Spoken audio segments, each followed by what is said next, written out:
Hello दोस्तों। इस video में हम देखेंगे कि डिसीजन मेकिंग के जो स्टेटमेंट है वो सी के प्रोग्राम में कैसे लिखते हैं।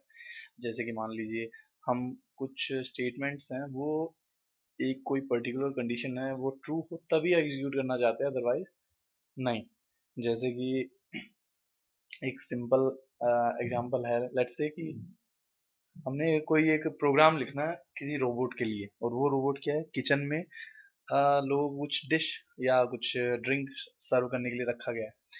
अब वो जब उस काउंटर से जब ग्लास उठाता है तो वो चेक करता है कि उस ग्लास में ड्रिंक है भी या नहीं। तो यदि वो ड्रिंक उसमें कुछ वाटर या कुछ अदर जो भी वो सर्व कर रहा है वो यदि है, तब वो उसे पिक करेगा और सर्व करके आएगा। और यदि नहीं है तो उसे पिक नहीं करेगा। तो यहाँ जब डिसीजन की बात आती है तो उसके लिए हम सी में काम में लेते हैं इफ एल्स। तो उसका जो सिंटैक्स होता है लिखने का तरीका वो है इफ ब्रेसेस, उसके बाद कंडीशन, और उसके बाद करली ब्रेसेस। करली ब्रेसेस में हम जो भी लिखेंगे वो इफ की बॉडी कहलाती है।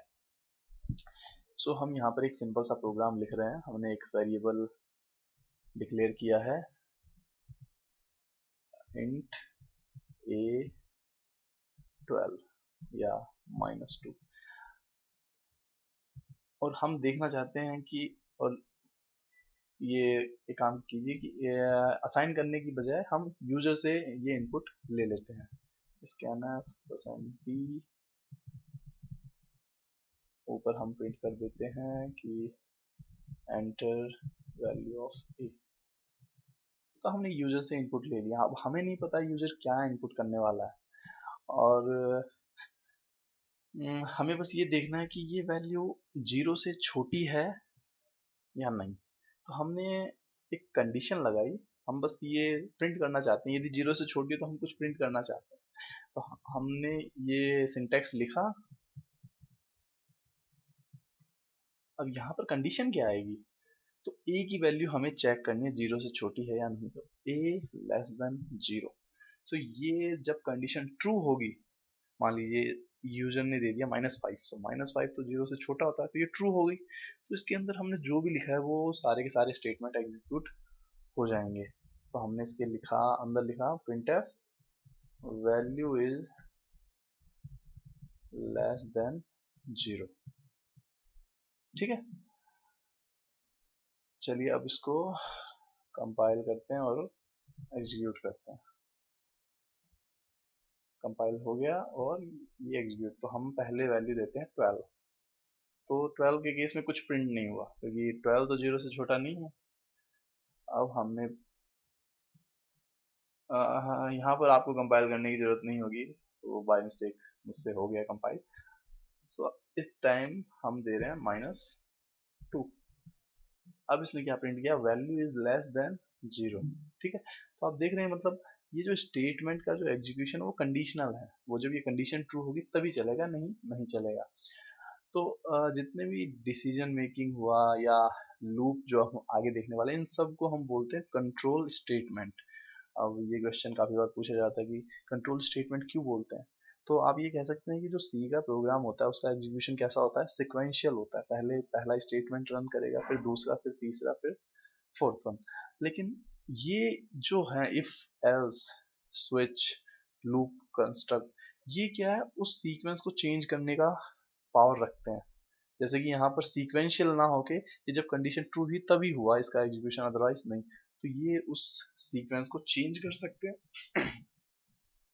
तो यहाँ पर अ, अब ये एक बात और आपको नोटिस करने की है कि यदि इफ की जो बॉडी है उसके अंदर एक ही स्टेटमेंट है, जैसे कि हमने यहाँ पर लिखा है एक ही स्टेटमेंट, तो एक ही स्टेटमेंट के केस में आपको ये लगाने की जरूरत नहीं होगी। ओके, तो बट आपको ये याद रखना है, यदि एक ही स्टेटमेंट है, आप एक ही स्टेटमेंट एग्जीक्यूट करना चाहते हो इफ की कंडीशन ट्रू होने पे, तब आपको कर्ली ब्रेस लगाने की कोई जरूरत नहीं है। आप इसे कंपाइल करके एग्जीक्यूट करोगे फिर भी ये सही काम करेगा। लेट्स से -3 सही काम कर रहा है। इस बार मैंने पॉजिटिव वैल्यू दी। ओके, लेकिन यदि एक से ज़्यादा स्टेटमेंट आप इफ की बॉडी में लिखना चाहते हैं तब आपको कर्ली ब्रेस लगाना पड़ेगा। तो ये है simple if statement, if condition and then statement. एक ही स्टेटमेंट है तो कोई कर्ली ब्रेसेस नहीं, कोई ज़रूरत नहीं है। एक से ज़्यादा स्टेटमेंट है तब आपको कर्ली ब्रेस लगाना ही लगाना पड़ेगा।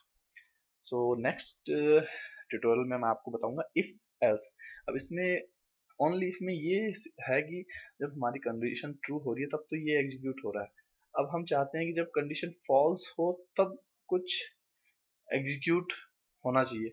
अब कुछ लोग सजेस्ट कर सकते हैं कि भाई कंडीशन फॉल्स होने के टाइम पे हम यहाँ कुछ प्रिंट कर सकते हैं, जैसे कि वैल्यू इज ग्रेटर देन 0, हम ऐसा कुछ कर सकते हैं। तो जब वैल्यू 0 से छोटी होगी तब तो ये प्रिंट हो जाएगा, ठीक है।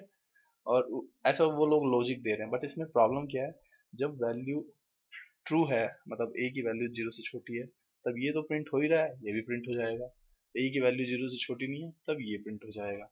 अब हमें क्या चाहिए, हमें चाहिए ये वाला स्टेटमेंट केवल तभी प्रिंट हो जब ये कंडीशन फॉल्स हो। ओके, तो इसके लिए हम काम में लेते हैं एल्स, जो कि हम नेक्स्ट ट्यूटोरियल में देखेंगे। Thank you very much for watching.